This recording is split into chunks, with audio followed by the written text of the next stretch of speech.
Hi, everybody. I'm Brian. I'm Joey. Folks, this is episode 278 of Mid-Atlantic Gravel, Travel, and Dirt.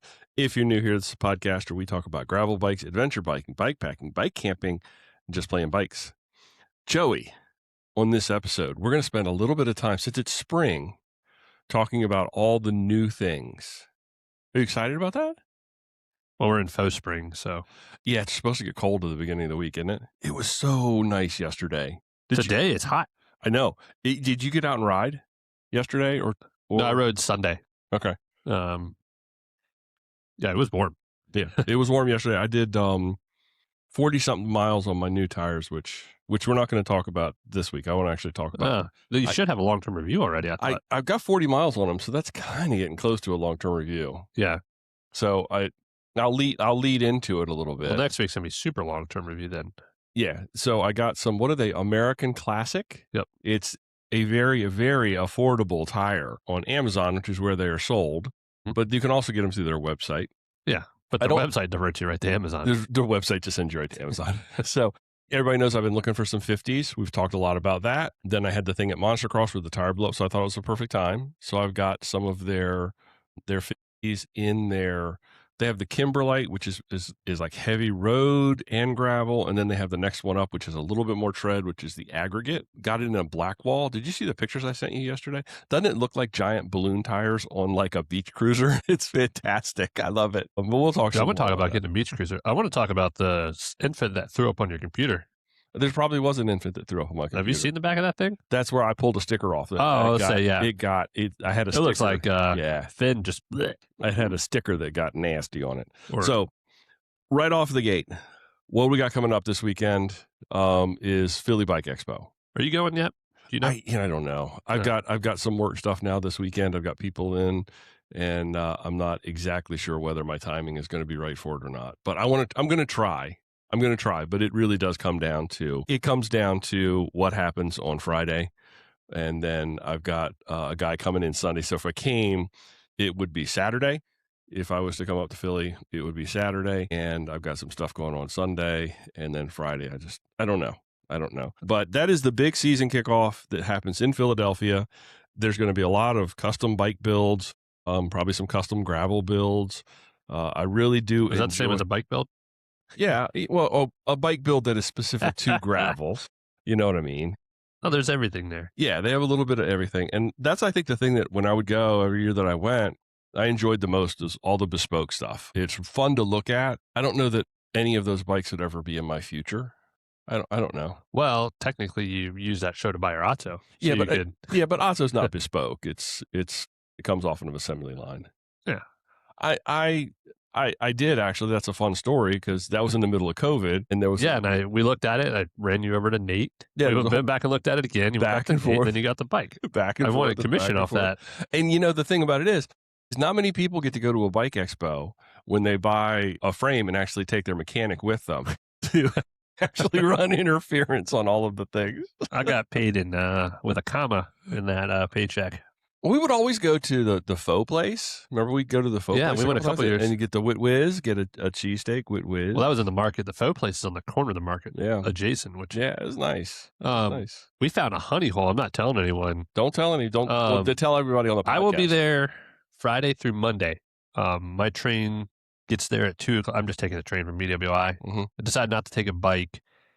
Getting the bike on the train, it's only about a mile to get to the convention center where the hotel is too. Right. I just opted. My friend Tyler, he's doing all the merch. I'm working with him both days. I think I've said before. And then he does all the merch for NICA. Yeah, he's a huge merch guy out of Arkansas. So we're just a section of his business with Bina doing our expo for NICA and the relationship there. She asked him last year. He did the merch for Philly Bike Expo, like the actual PBE merch. He's doing it this year, and he was solo last year. We kind of, we stayed with him one night, but I am offering some help this year. Mm-hmm. You probably will be up front. I'm a better merch guy than you, but you're pretty good. Yeah. But I don't know the name of this place, and I've talked about it on here, maybe because we took like a weekend. Liar! You just don't want to share. No. It's this dumpling place. It's a few blocks away. it's like a hole in the wall. Well, there can't be But that many. It had like the rate, like the percentage of reviews that were like 5 stars were like at like over 1,000. Like it was Okay. great. So we get there, it's packed. We're like, oh, I don't know. It's like almost worth it. And then while we're waiting, and the lady's like, oh, 10, 15 minutes. And like 10 minutes out, she brings us menus. She takes our order Mhm. and we sit down. Mhm. And like minutes after we sit down, it's all there. And we had Yeah. no idea of the proportion, like the portions, and like Tyler and Adam are ordering all kinds of pot stickers, dumplings, and That's the wonderful thing about we went to a dumpling place in Yeah. Florida, and you have no idea really what you're getting. no, And they just start bringing stuff out, and it's Yeah. all over the table. and It's all wonderful. I was like, I just want pan fried noodles, guys. I'll try something, and then by the time my noodles came out, we had everything else, and I was Yeah. stuffed. I ate them back in the hotel that night, but. Yeah.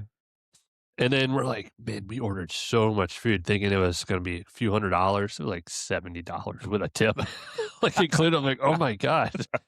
I like the dumpling places. Yeah. And you know you're going, like we went into this one in Florida, which was really good. My daughter recommended. She's like, we have to go here if you want something different. And there's a massive language barrier. But all you do is I just don't care. point to it's because all you do is you just point to the things on the menu, and they write it down, and all of a sudden magically food appears, and it's just the service was So much food. The service Yes. is great. It's a few blocks away. Like I said, I can't remember the name, and we'll be all over. And I'm going to stay Sunday night just because of cleanup and just tired and coming home. I have like an 8:30 train Monday morning. Back to BWI. It'll be a good weekend. The weather's going to be great. So you're taking the train in and out of BWI. That's interesting. Yeah, I did. I've done that a handful of times. Yeah. It's so nice. Yeah. Depending on when you buy the tickets, I think I got them for $30 each way, which isn't bad considering where gas is now. And then the park over the weekend, it's like $100-something if you park at the convention center, and it's so much cheaper. You don't have to worry about it. So the train, how far from the convention center does it drop you? Less than about a mile. Okay. So But, not bad. Me walking a mile is not any. They have city bikes in Philly? They do. That would be a fun way to get around. Tyler will drop me off on Monday morning On the way back out? Yeah, because Okay. he takes flight out. But no, it'll be great. I'm excited. It's always a good time to see everyone. I got a lot of NICA friends come in. All the normal folks will be there. So Philly Bike Expo used to be in the fall. Yep. Now it's in the spring. Which one do you think you prefer? Man, it's tough now because I have experienced the spring. We didn't go to the first spring one, right? Because I think it almost lined up with Croatan or whether a week apart. It does the same this year. I think there was some overlap. I loved it in the fall, but there's something about starting now instead of closing the season, because you kind of there's a lot going on as Dave referred to in his episode in Pennsylvania in the fall, and you cram a lot in October and November. And it always felt like you would see people, like there was so much stuff that happened in the fall that it was like back to back to back to back to back. Yeah. You saw people. This kind of spreads that like high friend kind of out over a longer period of time. And I kind of like the idea that it happens in the spring because it's like fresh, the beginning, I kind of like that. I think I like the spring better from that side of it than anything else. It's good. It does always though. I mean, it's always that risk in the spring when you have an event or a thing and that the weather is suddenly nice for the weekend, and then people are like, oh, I'm not going to go stand inside at a convention center. I want to go outside and do this, that, or the other. I think it's a gamble over November. November, you're not going to get anything horrible. But we've had in April where it snowed here. Yeah, you could have horrible weather, or you could have the weather that's coming up, and you might have people that no, I'm going to go ride, or they ride to there, which no, it's a destination. You hang out for an hour, two, walk around, buy something, and leave. Okay, some other events that are coming up in March and April. Have you ever heard of Harry Roubaix? No. It's March 21st. I'm just thinking about like there's the Barry Roubaix, there's the Harry Roubaix. There's a multiple Roubaix. I don't know what it is. You might get sued from Specialized still. It's a spring shakedown ride in Virginia. It's got a broad mix of pavement, dirt, lingering mud. So they say. I pulled up the bike reg for it. They've got like lots of different distances. You got an 11 mile, a 28 mile, a 56 mile, and then a 21 mile road ride. It happens in, let's see, where is this? Thaxton, Virginia, which if you want to try to get a bearing is almost like directly east of Roanoke. I think we've talked about Thaxton on this podcast. Probably. There's a lot of gravel there. and it starts at a event facility that is not necessarily something that's always open to the public, and it's got some direct access to gravel and some really nice entryways. But it does coincide directly with, on March 21st, our favorite event of the spring, Croatan Buck 50. I'm really, really, really ready for this year's Buck 50. Not from a riding perspective, but not from a physical perspective, but from a mental perspective. I am so looking forward to hanging out with friends and spending the weekend, no matter what the riding was, or however that plays out. I don't really care. I'm just looking forward to that there's something magical about rolling into that camp, to the speedway, and then being there for an extended period of time. It's nice. It's nice. It's nice. You're in your little bubble for a weekend. Yeah, it's kind of what it comes like. It's what it turns out. Unless we go out to that surf taco shack thing. Well, we will go out and come back. It's not like we're going to be stuck in there. No, but it's like it's home for a few days. Oh yeah, it's home for a few days, and there's people right there nearby. There's the outsiders are nearby. All these people are just close by. Yeah, it's just it's nice. I really do love the vibe that Buck 50 brings to the spring, and it really sets the tone, in my opinion, for the coming season. Yep. One question I had for you: do we want to bring a solo stove? Oh yeah, I thought about that. We did last year. It was great. Larry been chucking them pellets all the time in there. Yeah, they're everywhere. Well, let's think about that. Yeah, let's think about that. So the ambiance is nice. Yeah, it's of having the fire and having it. It's because sometimes the evenings are cooler there. Yeah. We've already experienced the time change. Yeah, that was this last weekend. So usually, sometimes there's that's really, really close together, and this year it seems like they're further apart, which I kind of. I saw the Texas NICA had a race last weekend in an area where there was a burn ban, and they're big on camping culture too. And instead of having that, it looked like someone took like a plastic container, about this big. They put some orange lights and something in there, but it gave the ambiance like it was a solar stove. And everyone was sitting around it like a stove, and it was bright enough. It was cool. A part of what the stove does provide, too, is that light. That's what I mean, yeah. It's that gentle light that allows you to kind of be out there after dark. Yeah. And it's not always necessarily the warmth thing. A lot of times it's the focal point. Sitting around a fire with your friends. Yeah. That's interesting, though. Yeah. I have one of the propane ones. Yeah. Which typically are allowed in places that have burn bans. Yep. But you do have to check that. April 4th, Appalachian Journey, doing that duo format race down in Floyd. It's a huge, major regional event for Floyd, Virginia, right there on the Blue Ridge Parkway. If you've never been to Floyd, it is just a cool little town. Lots of little bars, lots of music. The music scene is really big. It's a part of that Blue Ridge bluegrass kind of. There's a music trail, and Floyd's a big piece of that. And there's always at the little I don't want to call them bars because they're not really bars. They'll just be like I know water holes. Yeah, but it's different. It's like coffee, tea, and it's like, and in the evening they'll probably sell beer, but you could go there and they're open in the middle of the day too. And it's just one of those places where you sit outside and you really experience that. And typically somebody will be there playing music, especially on the weekends. So that's Appalachian Journey. That is April 4th in Floyd, Virginia. Don't want to miss that one. That fantastic. Bald Eagle Gravel Grinder. And it's a part of the Pennsylvania Gravel Series. And that is a Central PA event Transylvania Productions puts on. Gordon Wadsworth, who's also busy the weekend before, I think is the race director for that this year. Yeah. So if you want to get your fill of Gordon, you can go to Appalachian Journey and then immediately go to Bald Eagle and get back-to-back Gordon weekends. Yeah. It'd be fun. He's a great guy. We need awesome. to have him back on the podcast at some point. I know we've had him on before, but it seems like it's been a while. I can't even remember when it was. It was like ages ago. So there's your March/April, and then I only went through the middle of April. You've obviously got other things coming up. Lulaca is April 26th. That's another one where I'll be there. You're not going to be there. You're not doing. Are you doing Lulaca? No, I have that big. Oh, that's right. You have a weekend. You have a work weekend for Lulaca. I just text Gordon. Okay. So Philly Bike Expo, Harry Roubaix, Croatan Buck 50, Appalachian Journey, Bald Eagle, and then a little further out, just a couple of weeks further out from that, Lulaca. So lots of things to do. If the weather cooperates and you've got a free weekend, these are some of the things that you can look at. I'm going to put links to all of these things in the show notes. Let's switch gears. Joey. Yep. New gear and new bikes that we're going to see on the scene 2026. If you had to put like a theme for what the new gear for this year would look like, what would it be? These are the big things that we're going to see. Tariffs. Increased pricing. Increased pricing.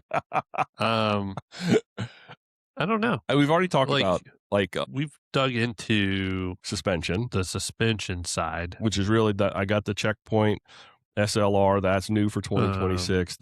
What they call it a mini mountain bike with drop bars. That's Trek's offering. That's a full suspension gravel bike.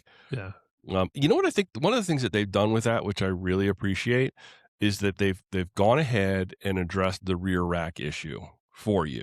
Yeah. Because with a rear suspension and things moving, they've already engineered a rear rack and included it. They're not going to nickel and dime you on anywhere from $6,000 to $9,000 bike. Yeah. You're not going to nickel and dime you for a rack. We're going to see bigger. It's funny. It's always evolving. Tire clearance is always going to keep going up. Yeah. There are certain brands that are way in front of it. Yep. Like you can shove 2.2s in rodeos, and that wasn't even a thing a couple years ago. Wasn't that long ago. I remember when the Diverge maxed out at 38s. Yep. And if you had carbon, it was 42s. My frame, the frame that I got from you that I've now returned to you, my Diverge, I don't think it clear anything but 38s. Nope. Then we went to 47s being big. Now it's like, depending on how you measure it, 2.2, because most of the bike industry after 50 is like a 1.95 or something. Yeah, and 2.2 is like 56, right? Isn't that so. I think that's where that Something equates like to. that, yeah. I saw that I was doing show notes, and because you're right, it's like once you hit 50, everything goes back over to inches, which is the American way. Let's do something. I hate the American way. Like, it's because I've been in the bike industry for 20 years. Like, even tools working on my car, it's like, it makes no sense. It's even more the American way, though, to mix it up. Oh, it's yeah. like, let's use millimeters sometimes, and then let's go back to inches over here on these other things. It's like, we just figure out something that makes sense. Also, the new Specialized Diverge Gen 4. I forgot that was a bike. Totally redesigned for 2026, relying heavily and leaning heavily into their Future Shock system. That's something, if we went back, I think 10 years ago, Future Shock came out, like in 2016 on the Roubaix. Sequoia came out 2016 in this decade. Yeah, because my Roubaix is 2017, and it was the second year. And I remember I was at Specialized for the launch because we all signed NDAs and turned our phones in. And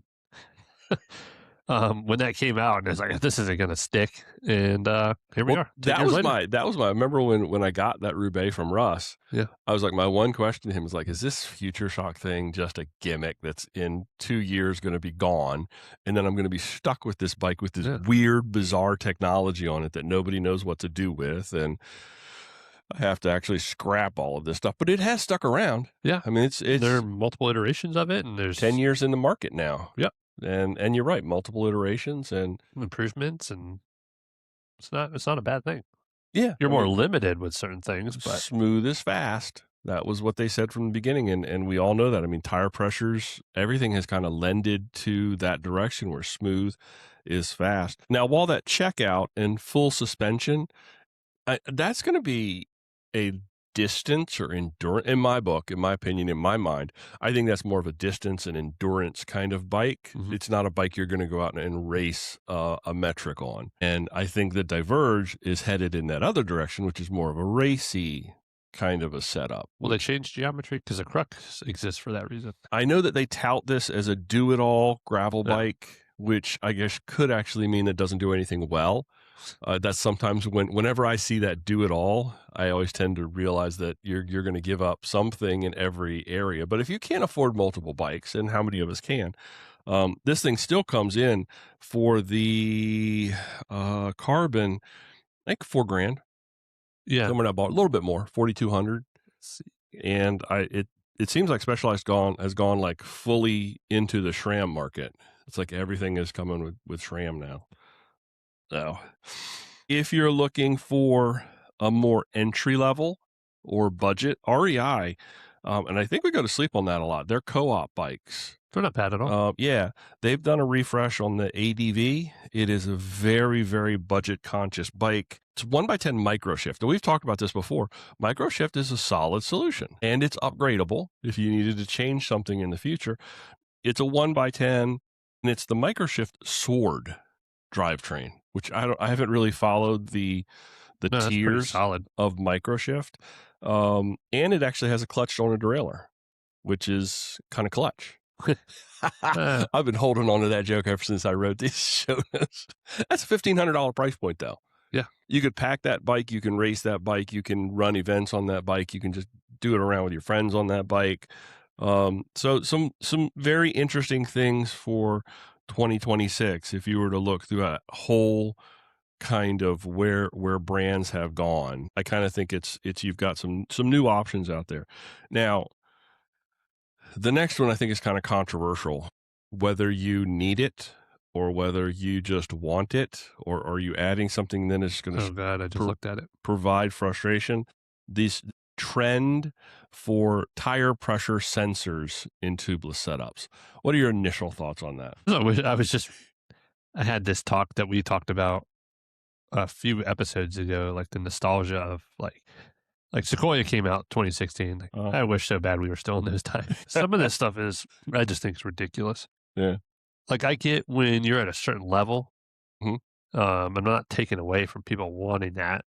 And it's your money to it. I just think some of this stuff is a little. Well, I think we've all gotten, I think one of the trends from, if you were to look at that 10-year window, and this is cycling in general, is the thirst and the craving for data.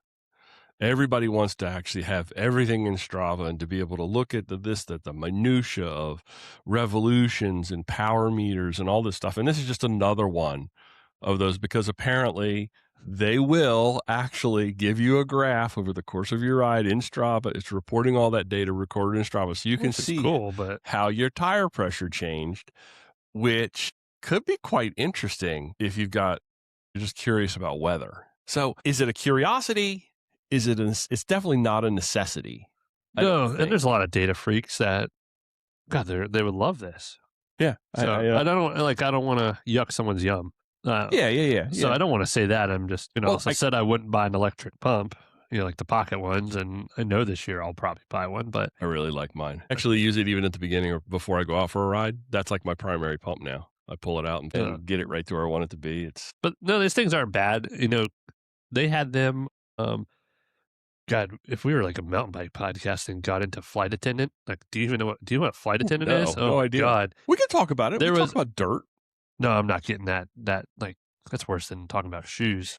No, I like talking about suspension, but flight attendant is an electronic system integrated with front and rear shocks on mountain bikes that sync up with a power meter and pull live data. I believe they can tweak or adjust. Man, I'm a little rusty on this, but which is why I don't want to dig super deep into it. But yeah, there's a system like that. It's coming on your World Cup level bike you can buy. You can put it on for cross country. It's an XC race thing. And they've had shock whizzes and stuff from Cork and Rock Shocks that will give you data, that'll pull data for your premier ride. But this whole flight attendant thing, you'll see it actually goes on the top right-hand side of your fork. And same with the rear shock. And I believe they use Axis batteries. Wow. It's really cool. Yeah. But that's like your Christopher Blevins kind of level, your Kate Courtney's, and not your St. Mary's Lake blasting around. How do you think they're using that data, though? Do you think that I guess they have people like at that level that are analyzing and looking at data, and coaches the that are looking suspension, at it? I mean, yeah, that'll make or break anything, That's why some places hardtails are faster on certain courses, because suspension will eat some of your energy, but if you can control that and keep traction, because traction is speed. So if you can keep your tire on the ground more with a full suspension bike and still comfortable, that's going to win. There's a lot of, I think, entry level, especially mountain biking, and since we're starting to see full suspension into gravel, I think that there's a lot of misconceptions that suspension is about smoothing the ride to make the rider more comfortable, and really it's about putting the tires on the ground, because like you said, more contact like future shock is moving you forward. Smoother is faster. So when you have better contact with the ground, your bike is going to move forward faster. which is at the end of the day what suspension is truly and really all about. And which was and I understand it from Specialized, like, you don't realize on a road bike when you're sitting at 99 PSI in your ride, like, you actually skip across the asphalt way more than you realize.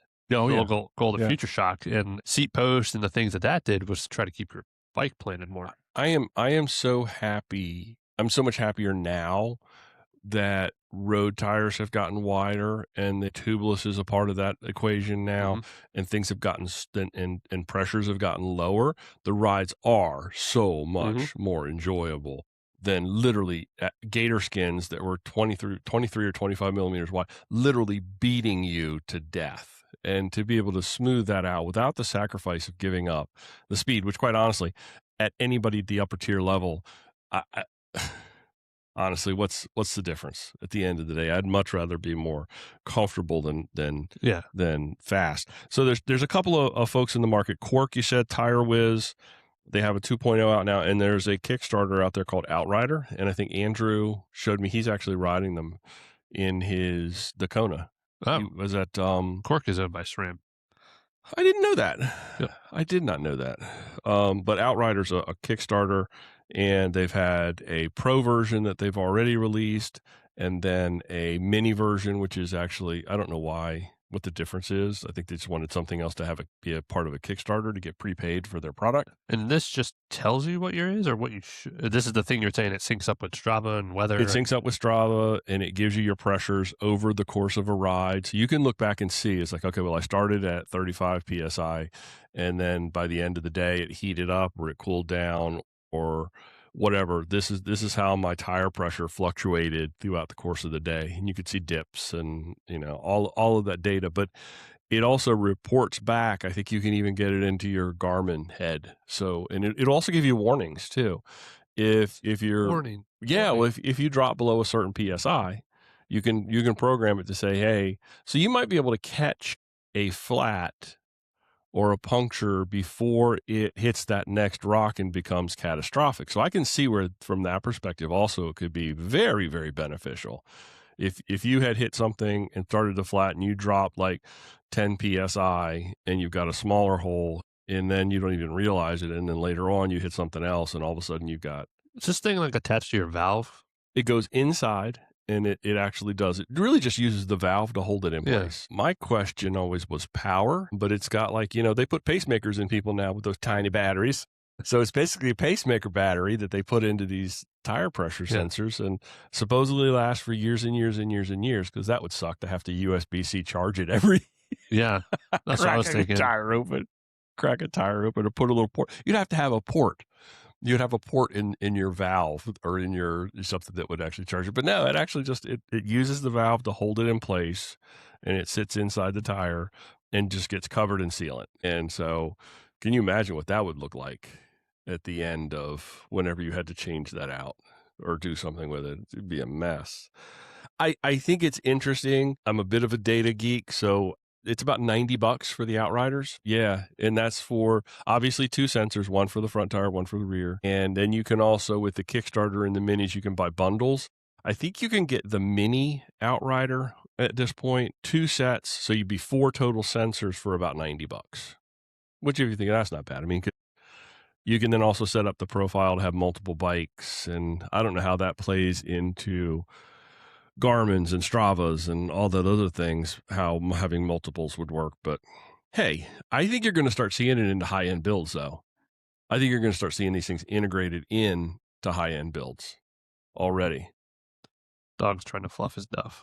He's got some freedom. Yeah, I see that his Blake's cage is a little bit larger. Well, he has a whole kitchen now because there's a gate over there. Yeah. So, of course, he doesn't want to lay in his bed anymore. He wants to, you give him out a cookie, he wants to be right where the front of that is. So, Blake, you do whatever you want to do. Nobody cares. You just be good, buddy. Okay. Enough about sensors. Enough about tire pressure and sensors. Bikes. Yeah. There was that new Kona that came out. Yeah. But Niner came out with a full suspension mountain bike. Full suspension gravel bike a long time ago. Yeah, but, But that Kona was cool. That's the LBF, but let's call it the LFP. That was Larry. Yeah. It was... The Larry Buck and Ferris. It's an interesting build. It's Oh shoot, I can't find it now.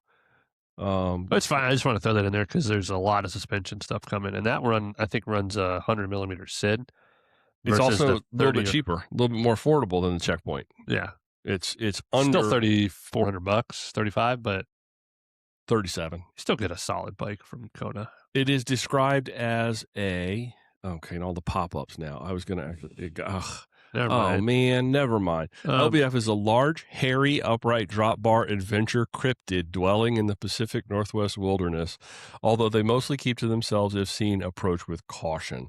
It is the Legend of Big Fork is what LBF stands for. Oh, that's Larry Paris, but the total brain fart. Cool looking the bike. Fargo was out a long time ago, and they had a suspension version of the Fargo. So this is a front suspension, the LBF. Since let's talk about it, it's a front suspension, not full suspension, steel frame with like what 100mm of travel in the front fork. Yeah, 100mm of travel in the front fork, and they're already all sold out. How does that happen?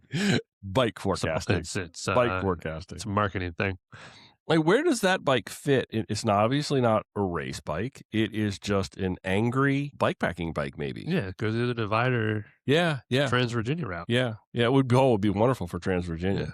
It would actually be perfect for Trans-Virginia. That having no experience, I'm assuming it's perfect. I'm just saying from talking to Larry about some of the things that what he experienced and what he's eventually gone to, and he's bought a Trans-Virginia specific style bike now. Which he'll destroy.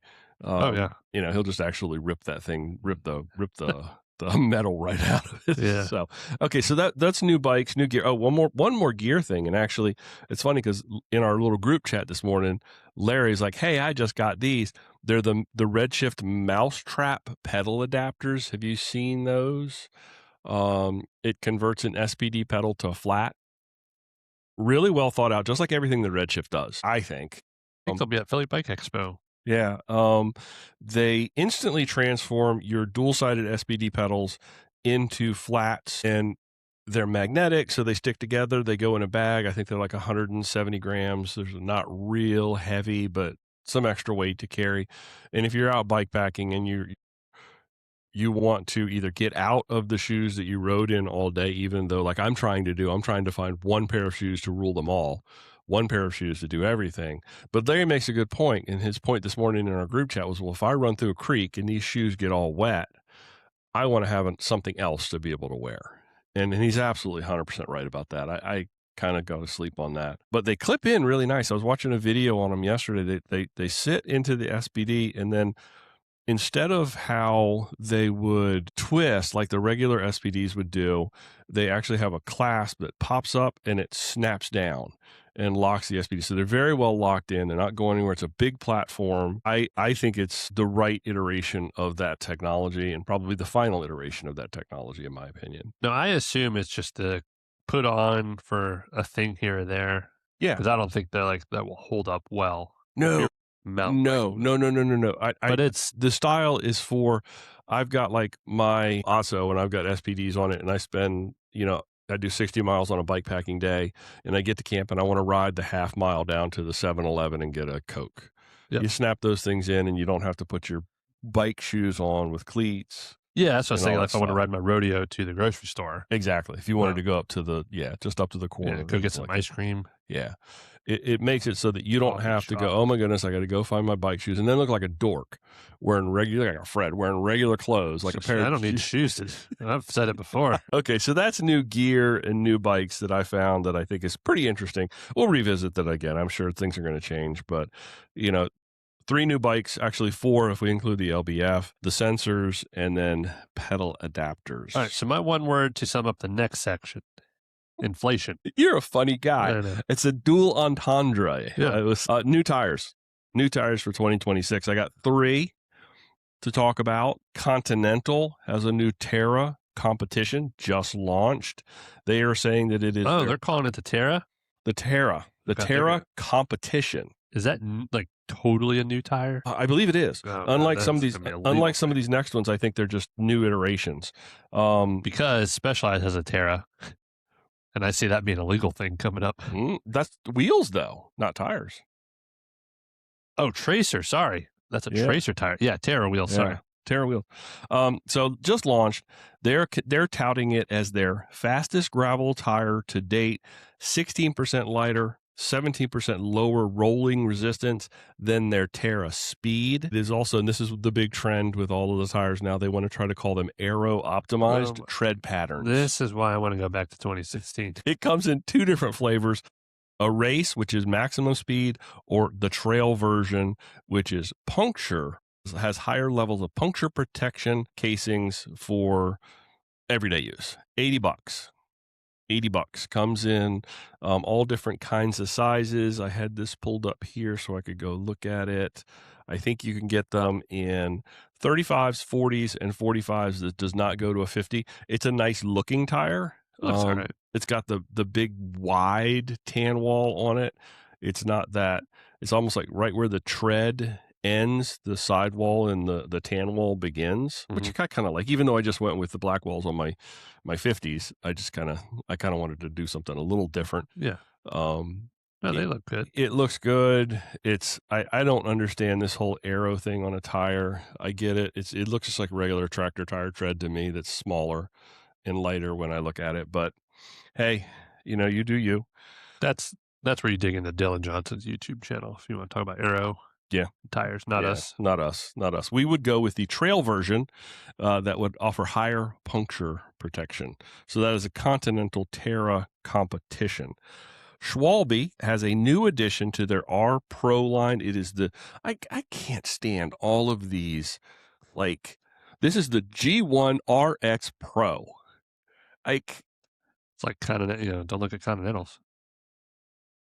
I just get so tired of they'll have a G RX Pro or a G1 Pro. They leave out the RX.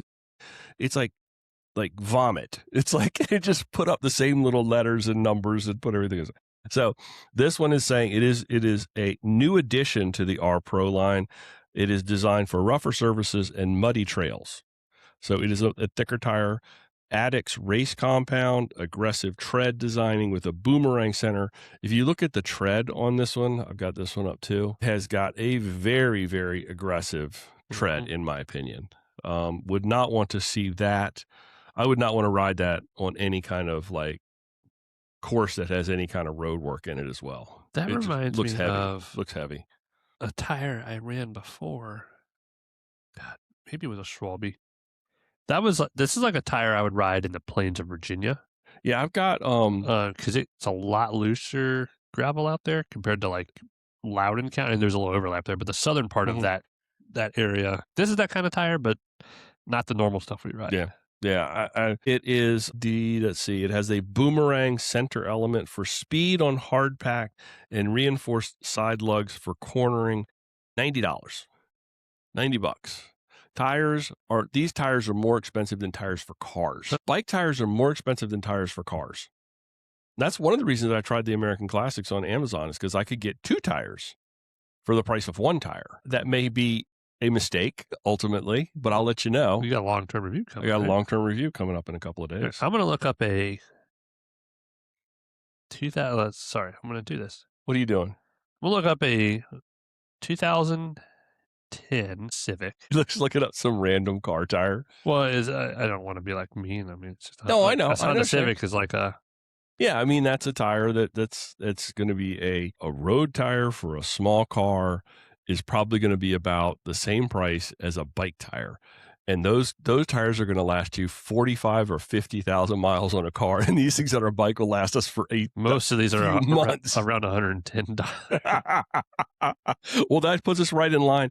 The Vittoria Toronto Pro T50 mixed. Okay, we're just adding more gobbledygook onto the name of a tire because Toronto's been around a long time. I've actually tried Toronto's, never really was very impressed. I used the Toronto Dries for a period of time. Never really was my jam. This one, we're getting environmentally responsible because it is made of 92% renewable and recycled materials with a 53% lower carbon footprint, if that's what concerns you. I think they're butt ugly. Have you seen them? I think I pulled them up. They are butt ugly they're all tan. or that crazy tan darker brown color, darker brown or something. It's not my thing. I don't know. They do come in a 35, a 40, and a 45. Designed to roll 7% faster than previous industry averages while offering significantly improved puncture protection. You know what the price on these puppies is? What was the price on that Honda Civic tire? $110. This is $113, friends. There's a lot of tires. Sorry. Falcon. That is Sincera, $230 per set of tires for your bike. Falcon Sincera SN250AS is $96 per tire. Another Falcon. You're out the door. These are for the Honda? These are also for the Honda? So with a deal right now, out the door for 4 tires ready to go is $304. this $230. Well, you sorry, do have to. Now we're getting $81. You do have to have 4 tires for a car. Sorry. So yeah, but still, you do have to have more. Like we're at $80 a tire right now for a Honda Civic. I know there's something that feels like it's wrong with it. That tire or the no, bike tire? The fact that bike tires cost as much as they do. There's something that feels wrong. I just don't feel like it. I don't know that the justification is there. It's a very personal thing. Yeah, I don't know how to word it. Like, you don't need a $100 tire. You can get away with a $40 tire.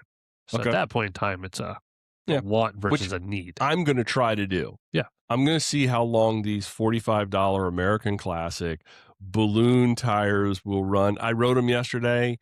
They felt fine. I rode them at I think it was 40 PSI. Mm-hmm. They felt soft. I think that, I'll be honest with you, I think my Otto, that working, that frame has the right amount of flex in it that when I put bigger tires on it, the bike feels completely different. Yeah, there's like literally math for that. The Pirelli, the Centerados, I rode those for a while, but they seem to not really hold up that well. I don't know how much pressure I was putting in those at the time, but man. Steve, the intern, there was a rodeo episode a little bit ago that we're talking about the tire sizes on their bikes and like what that bike was designed around and what the different things will do and change the ride quality. Well, and that's why plus size road tires are such a big thing because you throw 32s on your Otto, it's going to be way different than 48 slicks. Yeah, and I remember I've tried that. I've tried the 32s, which felt fast, but the bike didn't feel the same. It didn't feel as confident. And I rode yesterday. I did a lot of my regular hardtop. I did some chunky hardtop. I did ride some gravel. I did the little cemetery down there, and then I did the gravel you have here outside of your house. You rode by and didn't say hi? No, I don't want to bother you. You're working, man. You're a working man. And then I did the dirt, like rooted dirt there in Calvert Cliffs, and it felt great all around. And it wasn't. It was obviously a 50 tires, or 50 millimeter tires, going to roll slower than the 42s. With that file tread in the center, but I think I did 40 miles. I still think I averaged like 14 miles an hour. So, and that's, who knows how all that equates. It's wind. It's all the other things that come into play. Well, you need those tire whizzies. Yeah. Yeah. To tell you, I need to put some of those tire sensors. I like to call them that. That's actually, can we call that a new thing? Whizzies? A little tire whizzies. Yeah. Whiz-wit. Whit. So you've got new gear. You've got new bikes. You've got events that are coming up. You've got, look at me with my show notes. How pro. So pro. And then all of these new tires, which that's just scratching the surface on tires that are going to be out there. But these are kind of 3 that jumped out at me because I've ridden Continentals, I've ridden Schwalbe, and I've ridden all of these tires actually in different flavors. But my goodness, a butt ugly tire for $113 gives me the willies to think about that. All you gotta do is pay one good influencer to talk about them online, and they'll be sold out. And it's true. I'm looking at them now; they probably are sold out. You're probably not. No, these are actually in. These are actually in at Performance Bike. You can actually get them at Performance Bike. I don't know. There's so much. Did I ever talk about I'm getting a new bike frame on here? Nope. It's almost done. Oh, this is the one Austin's building. Yeah. Yeah. We have talked a little bit about that. I've gotten he sent me in the last 2 weeks a ton of progress pictures where like it is a frame now. Yeah. He did all his bits to it and gave it a good bath from, what does he do? That's fillet brazing. So he's cleaning it up. I think on Friday, he asked me what mounts I want all over because I'm going to run. He's going to put a mount for rear dynamo on there. I don't want bento box bolts up top. I just want my normal cages. No fenders. I'm going to run external. You're not going to put the little bolts on the top tube? No, I never run that bag. If I do, I got Velcro. Strap it. Yeah, no fenders, so we're not doing holes there. So it looks cleaner. I'm going to run external, like my Ritchie for my rear brake, because I'll run access on it. Okay. We have the sliding. Well, originally we were talking about transmission, which I put on hold for the rodeo anyway. So when I do build it, it'll be set up for transmission. Okay. Yeah. So I got most of the other stuff. I just got to get. What's it look like from a date perspective on when you'll get it? I have no idea. I'm not even rushing him. I have no intention to build it up right away. Yeah. Just let him do his thing. Let him do his thing. I don't want to put a crunch on him. I'm not worried at all. Yeah, it's not like you're waiting for it, or it's like a thing that you have to have. It looks like a bike now. Nice. So he's working on his own version of what he would want out of a Fargo. Okay. Because he does Divide in May. Right. I knew that. I knew that. And he's actually going to race it, right? Right. Whatever he's doing, he's doing. Whatever he's doing, That'd be a good podcast. So, yeah, I got a new bike coming. That's tough for him up in New York, too. That's tough to get the training. He's on the Zwift a lot. Yeah. So that's the way to do it. But we were going to start Zwifting together, and then that's when I kind of hopped off Zwift for a while. So. Even that, though, I mean, Zwift is great for keeping your fitness level in place, but there's really nothing like riding outside. Yeah. But Austin's one of those freaks that I complain about. Like, can you just hop on it? Yeah. Yeah. Go ride forever. Go ride forever. Yeah. So, yeah, I'm excited. Cool. It's monster cross style, as we were joking. Like, it is meant for doing pretty gnarly stuff. Fun stuff. Probably not the best. Like, the rodeo is going to sit in between. I was thinking about it. I got my rodeo. My All City's a drop bar gravel bike if I want. I have it set up flat bar. And then I have my single speed. Those three bikes are all alike. Have you decided what you're going to do for $150? Are you going to do single speed? Or you? I don't know. Yeah, that might be a Thursday night decision. Okay. I might be lazy and leave it. I don't really care. When I check in and be like, hey, I'm signed up for single speed. Just leave it. Well, we'll see. Well, I'm so ready for that. It's only like what? It's a week and a half away. It's like 11 days. I rode an e-mountain bike the other day. So I'm set. I'm ready. You want to do this or that? No. Okay. Then we'll do it anyway. Before we go to this week's This or That's, the Instagram poll from last week's This or That, which was the porta potty in 13 degrees or the porta potty in 95 degrees. Any guesses on the results? No. Overwhelmingly, people prefer to go into a frozen porta potty than a 95 degree porta potty. I think there's just something gross about being like, you would feel, in my opinion, I was thinking about, what are you doing? Scrapple country. Rise up. I was thinking about this. If you were to go like into a porta potty in 95 degrees in the humidity and then it's hotter inside there, you would feel like that got stuck to your skin. It gets in your pores at that point in time. Yeah. So I would much rather go. It was 73% for 13 degrees, 27% for 95, 52 votes to 19 votes. So there's that. Okay. There's people that actually follow us. Oh, I just send. I post that and I send it to literally my entire Instagram. That's not bad. Like following. Yeah, it's fun. People, I think, enjoy it. I think people will enjoy being able to participate. But I just held up to the camera. If you're not familiar with Rise Up Coffee, you either A, don't like coffee. Not from B, you have your Alabaster subscription and you don't pay attention to the Maryland news. But I love both. There's a special place at Rise Up, and I love the Alabaster coffee. And they've got Scrapple now at Rise Up. This is probably this Cambridge one, but their sign today just says Scrapple Country. It's Eastern Shore. I mean, somebody actually in the comments on that was talking about Scrapple, but had to have the soft middle. I can't remember who it was, but that just like skipped me out. Not going to yuck someone's yum, but okay. Yeah. Standard time or daylight savings time? I don't know which that. Still don't know what that means. We're in daylight savings time now, which means it gets dark later. Standard time, it would still get dark later, but it wouldn't be like we're going to get a 9 o'clock dark time in the middle of June. I'm going to go against daylight savings because I'm a morning person. Okay. Because now it's not. Yeah, sun's not coming up. You would get light more in the morning. Because when in the summertime, like we are going to bed and it's light outside. We'll go to bed around 8 or 8:15, 8:30. So you're a standard time guy. Yeah. That sounds like a potential. So I'd rather have the morning daylight. I'm going to go with daylight savings time. I enjoy those. Night out. Well, I enjoy those evening hours. It seems like you can really get a lot done during the course of a day. Like if you're not really finished by like your day until like 6 o'clock, you can still get a ride in, and it's light out. So for that reason, you can get up and get a ride in. But we're going to split on that one. Staying with the tune of the theme of spring, peanut butter mud or deep, wide, rushing water creek crossings. Peanut butter mud or a nasty, rushing, deep creek crossing? Oh, deep. I'll go to the creek crossing every day. Okay. Peanut butter mud.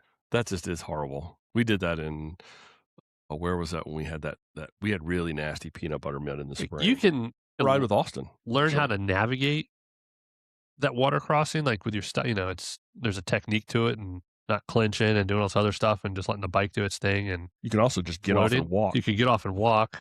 Like there's multiple ways, but peanut butter mud, like if you get off and walk, it's in your shoes. If you get on and ride, it's everywhere. It's caking up. Well, sometimes you can't even ride in it. Exactly. You can't even. It'll kill your paint. It'll kill your drivetrain. Well, see, this is part of the reason that I got those big balloon 50s. Is I'm hoping the next creek crossing I'll just like float across the top. Okay, spring cleaning or spring yard work.